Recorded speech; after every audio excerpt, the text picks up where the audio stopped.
inside Strippergate. At 320 pounds, it's hard not to notice bodybuilder Tony Montagna. In 1999, when Montagna walked into Cheetah's strip club in Kearney Mesa, they noticed him right away. Montagna became close friends with club manager John D'Antino, the right-hand man to strip club mogul Mike Ghilardi in Las Vegas. What nobody knew was that Tony Montagna had a long history of working as an undercover snitch for the FBI. It's just a job. It's just a job. Nothing personal. Montagna started working for the government in 1993, shortly after he was arrested for steroid distribution in Georgia. The federal charges against him were dropped, and he's been a paid informant ever since. Over the years, Montagna has worked for the U.S. Customs Service, the Drug Enforcement Agency, and the FBI in Atlanta, San Diego, and Las Vegas in cases ranging from a murder-for-hire plot to drugs and weapons investigations. But working undercover at Cheetah Strip Club would turn out to be Montagna's most high-profile assignment ever. In 2000, Montagna started wearing a body wire, full-time as he worked his way up to chief of security at Cheetah's. Tony Montagna wore a hidden microphone for almost 3 years, recording meetings and conversations here at strip clubs in Las Vegas and in San Diego. No court order is required for an FBI informant to record conversations with a body wire, but once you start wearing one, according to former prosecutor Charles Labella, you don't stop. You've got to record all the conversations that cooperating witness has, because if you start picking and choosing, the defense will certainly say that the ones that you didn't record were the innocent conversations or the explanation conversations that we had that make what you did record less sinister. Montagna recorded thousands of conversations, some indicating that drug deals and prostitution were happening at Cheetah's, although no charges were filed. He also recorded things unrelated to the Strippergate case, conversations that suggested that someone in the San Diego Planning Department was taking bribes, that a police officer was helping out Cheetah's in some way, and that a club manager was paying off a Department of Agriculture official. None of those leads panned out either. Defense attorney Gene Iredale, who once represented a Cheetah's employee, says the fact that the recording went on for so long sends up red flags. For an informant to wear a wire for 3 years when nothing's happened for the first year or year and a half suggests that you're investigating something that doesn't need to be investigated. Iredale says Montagna had a financial motive to find a crime that would stick, maybe even a political corruption scandal. If you're going to get paid several $1,000s a month, if there is a crime to investigate, or you're going to get nothing and have to work for a living, you're going to try to do your very best to make sure that the agents are interested and that there is something to investigate. Eventually, Montagna's undercover work did lead to indictments against 3 city councilmen in San Diego and a strip club owner in Las Vegas. What happens in Vegas doesn't stay in Vegas.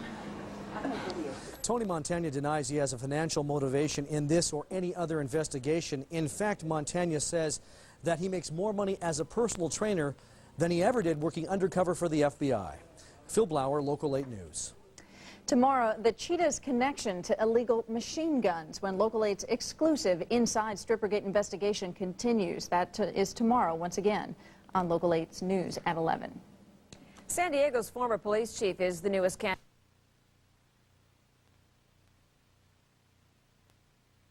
Andre, thank you. Well, tonight we're closer to having a jury seated in the Strippergate trial at City Hall. More than 25 prospective jurors were excused today, narrowing the pool to just over 100. The judge says 32 prospective jurors will be randomly selected tomorrow. Those selected will be asked about their backgrounds. The jury is expected to be seated by Friday, with opening statements set for Tuesday. We know about allegations of political corruption inside the FBI's Strippergate investigation. But there is another side to this case, one that did not involve San Diego City Councilman. Phil Blauer reports on the Cheetah's connection to illegal machine guns. One thing should be clear about Cheetah Strip Club is a lot more was going on there than just women stripping. What was going on at Cheetah's was gun dealing. Fully automatic machine guns, handguns with silencers, highly dangerous weapons that, according to secret wiretap recordings, strip club owner Mike Ghilardi was interested in buying. And I think these weapons going through that business and being negotiated there and being sold there is proof to that today. Back in January 2004, the FBI's San Diego office proudly displayed a collection of automatic weapons that were confiscated as part of a Strippergate investigation. Agents called it one of the largest seizures in Southern California history. The feds first learned about the illegal weapons in April 2002 during a wiretapped phone call between Ghilardi and his right-hand man, Cheetah's manager John Diantino. Diantino is recorded saying, quote, "I got a guy with Mac 11s. Ghilardi asks, Mac 11s? Diantino responds, yeah, fully automatic. Ghilardi asks, legal or illegal? Diantino replies, illegal. 5 days later, the FBI secretly videotapes a meeting between Diantino, Ghilardi, and strip club lobbyist Lance Malone. They were looking over the guns here at a Rancho Bernardo gym owned by paid FBI informant Tony Montagna. Montagna, who had infiltrated Ghilardi's inner circle at Cheetah's, was wearing a hidden microphone. During the secret recording, Ghilardi asks about the machine guns. Quote, how do you effing shoot these, John? How do you hold them? Just one hand? Diantino replies, before I make the deal, you gotta test drive them. Ghilardi, take him out to the desert and shoot him. Ghilardi wants Montagna to deliver the guns to Las Vegas, but before he does, Montagna finds out about 20 more illegal weapons being offered for sale by Diantino. Concerned about public safety, the FBI gives Montagna $40,000 to buy the illegal guns, and Montagna turns them over to federal agents. None of the guns ever hit the street. The man who sold the guns to John Diantino and Tony Montagna is now serving an 11-year federal prison term. Arizona resident Charles Tappy apologized at his sentencing in federal court as his family broke down in tears. Phil Blauer, Local 8 News. There is no evidence that the city councilman charged in the Strippergate case knew anything about the gun deals going on behind the scenes. A Camp Pendleton Marine caught on tape shooting an apparent.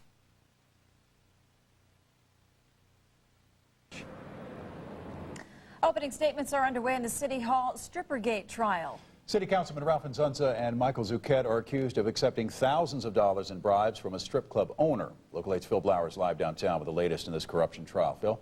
And Santa Barbara Lee, both the government and the defense today basically outlined their respective roadmaps as to what lies ahead in the Strippergate trial. Jurors first got an hour-and-a-half presentation from the prosecution, and then it was the defense's turn to strike back. San Diego City Councilman Michael Zucchet and Ralph Nzunza said nothing as they walked into federal court for the first day of the so-called Strippergate federal corruption case. The government accuses the councilman of taking bribes from Cheetah strip club owner Mike Ghilardi in return for help in repealing the city's no-touch nude dancing ordinance. During his opening remarks, Ralph Nzunza's lawyer, Michael Panzer, said jurors had been misled by what they heard from the prosecution. Panzer says the monies were legal campaign contributions that were properly reported. He told jurors that politicians are, quote, lobbied all the time. It is appropriate. It is part of our free system of elections. The veteran defense lawyer assured the jurors, quote, there was no extortion, no arm twisting, and no promise of anything. Related to the charges in this case, the government claims that Ralph Nzunza received $9,900 in campaign contributions from Mike Ghilardi, his employees, or his associates. They say the late Councilman Charles Lewis got $8,250, and Michael Zucchet was given $5,000. For his part, Zucchet's attorney, Gerald Coughlin, said, quote, this was an evil conspiracy, but Michael Zucchet was never part of it.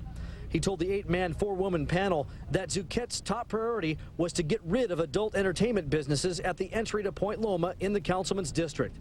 Coughlin said, quote, if he was corrupt, it would have been so simple to offer him cash to see what would happen. He then called him, quote, an innocent person who was unaware of this broad conspiracy. Michael Zucchet's attorney will continue his opening remarks early tomorrow morning. He'll be followed by the attorney for Las Vegas strip club lobbyist Lance Malone. That's Dominic Gentile. Now, coming up new at 6:30, we'll hear some of the remarks from the prosecution's opening statements today. All right, Phil, we'll see you then. Thanks. In court today, the government reported the amount of money that all three city councilmen are charged with taking from Ghilardi and his associates. Those dollar amounts are significantly less than the amounts initially alleged by the government. The higher dollar amounts that Local 8 reported last week were based on the wiretap investigation conducted by federal agents. Prosecutors would not comment today on the discrepancy between the contribution totals. San Diego City Attorney Michael Aguirre is urging city employees to roll back their pension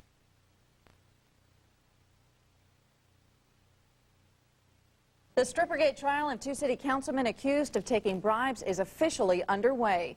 Prosecutors told jurors Ralph Nzunza and Michael Zuquette took thousands of dollars from a strip club owner. Phil Blauer is live downtown with today's opening statements. And Kathleen, there was certainly a lot of information for jurors to comprehend on day one of the so-called Strippergate trial. Both the prosecution and defense presented outlines of the respective cases. The day that San Diego City Councilman Michael Zuquette and Ralph Nzunza have been waiting for, they confidently strolled into federal court in day one of their so-called Strippergate corruption trial. The government accuses the pair of taking bribes from Cheetah strip club owner Michael Gallardi in return for help in repealing the city's no-touch nude dancing law. In opening statements, prosecutor Paul Cook told the jurors the alleged actions by the politicians was a, quote, corruption of the political process.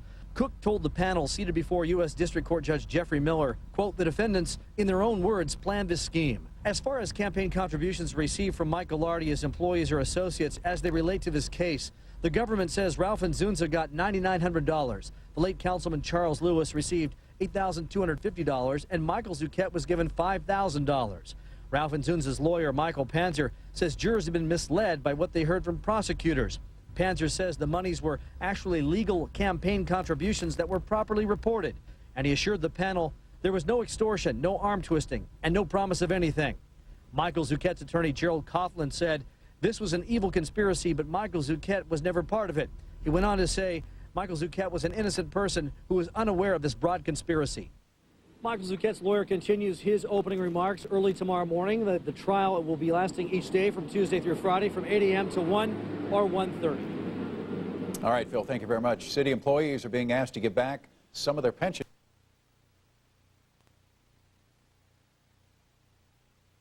Testimony continued today in the so-called Strippergate trial of two San Diego City councilmen.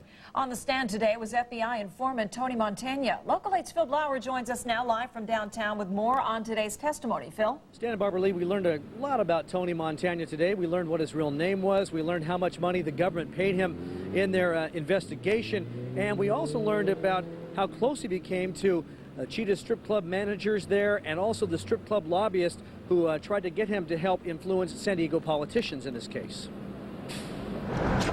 As he strolled into federal court, paid FBI informant Tony Montagna knew his criminal past was going to be exposed. Prosecutor Robert Chiaffa told jurors that the bodybuilder was involved in check forgery, drug dealing, and illegal arms trafficking before embarking on a decade-long career as a government snitch.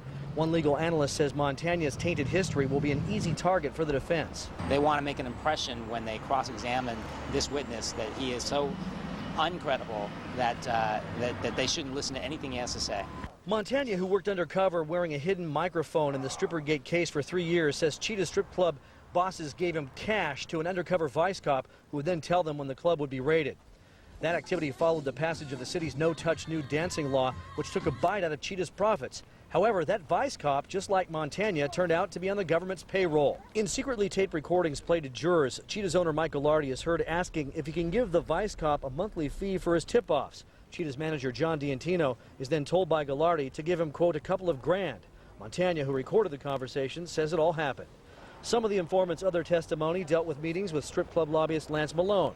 Montagna says Malone discussed relationships with San Diego politicians and that Malone asked him at one point to set up ways to get the councilman campaign contributions that wouldn't appear to come from Gallardi or his strip clubs. I'd feel to finally take the stand. You expect me to answer you? No comment on Mr. Montagna. You can draw your own conclusions. And that response came from Gerald Coughlin, who was actually Councilman Michael Zuquette's attorney. Tony Montagna returns to the stand early tomorrow morning. He's expected to testify over the next several days. All right, thank you for that, Phil. An Encinitas woman upset with red light camera. See you then. Thanks. For the first time, wiretap recordings in the City Hall Strippergate case have been released. They give an inside look at the federal corruption case against 3 San Diego City councilmen. Local 8's Phil Blauer has the tapes recorded inside Strippergate. Beth and Kathleen, before the Strippergate trial is over, more than 200 secret audio recordings will be heard in court. They're being played for the jury, and now for the first time, the public gets to listen to them as well. The tapes go back to the early stages of the FBI's corruption case, linking 3 San Diego City councilmen to the owner of Cheetah Strip Club and his associates. FBI informant Tony Montana infiltrated the strip club and wore a body wire for almost 3 years. Agents recorded